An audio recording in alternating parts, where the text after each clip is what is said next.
Hey, Marcus. Brad, looking back at last year, said that he could tell at a similar point in the season that Jayson was starting to heat up, that he was really starting to get on a roll. Do you draw a comparison between this time of year last year and now? Yeah, definitely. The way that he's been playing, these last couple games, it's just proven itself. And we're going to need that from him. He knows it, and he just continue to come out there and do that for us. So, but we all see it. We are all witnessing. His growth continue to go up, and his basketball IQ. He continues to learn the game and continues to find a way to improve himself. And Brad hit it on the head around this time last year, around the same point. So you definitely can see those similarities. Gary Washburn. Hey, Marcus, two things or three things actually. The it seemed like you were practicing trying to miss the free throw. You were like going through emotion to try to miss before you got the ball in your hands. Can you talk about that? Secondly, it seemed like when you guarded Lillard, you can't be over aggressive with him because he'll get you a pump fake and get to the line. It seemed like you were just very aware of like, don't foul him. I mean, and you also were effective. How much did that go into playing Lillard because he's such a tough cover?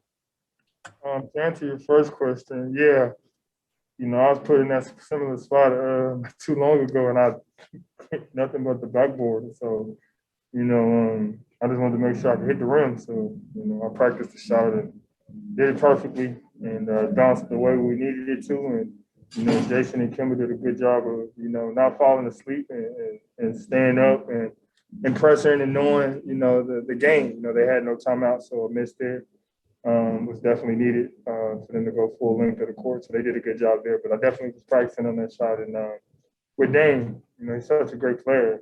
You have to respect every aspect of it.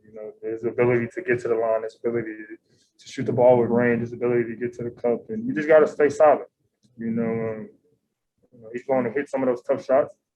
And for me, it was just, not getting down when he does hit those tough shots and just continue to fight and work and extra effort and continue to fight over screens and not let myself just die on those screens and let him get those clean looks. And, trying to stop a guy like that is tough. You just pray that you can contain him as much as you can and hope that he doesn't go off on you. Jared Weiss.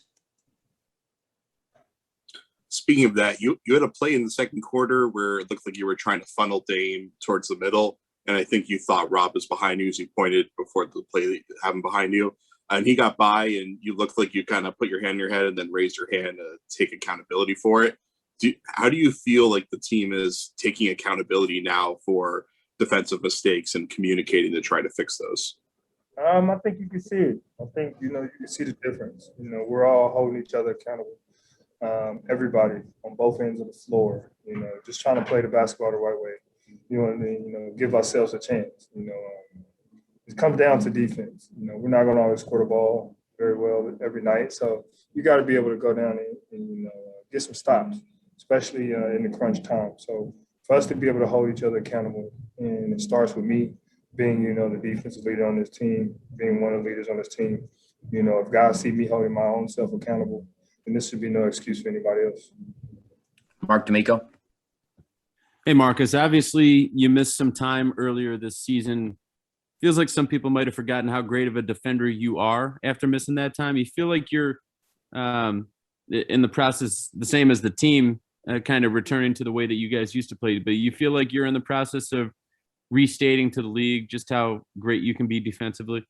Just getting started. What do you mean by that?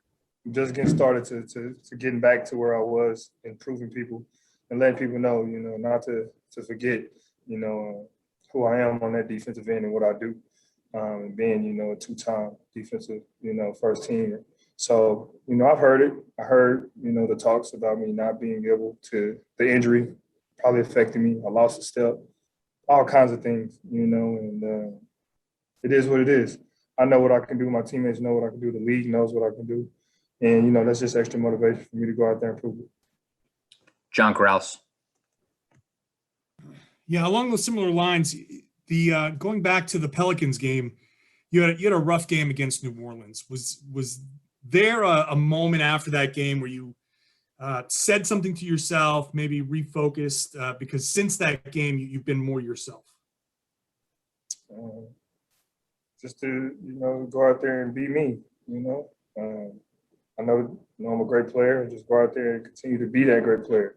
And no matter what, and not for me, but for this team. For this team to be great, I have to be me on both ends of the floor. I have to be that defensive stopper that I know I am.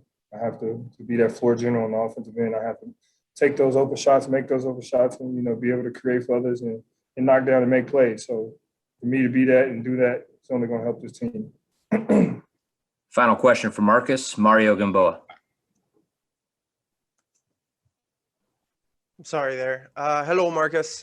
Thanks for your time. Couple questions there. First, you had a play in the second quarter where you slid for the ball and then ran back and got the steal.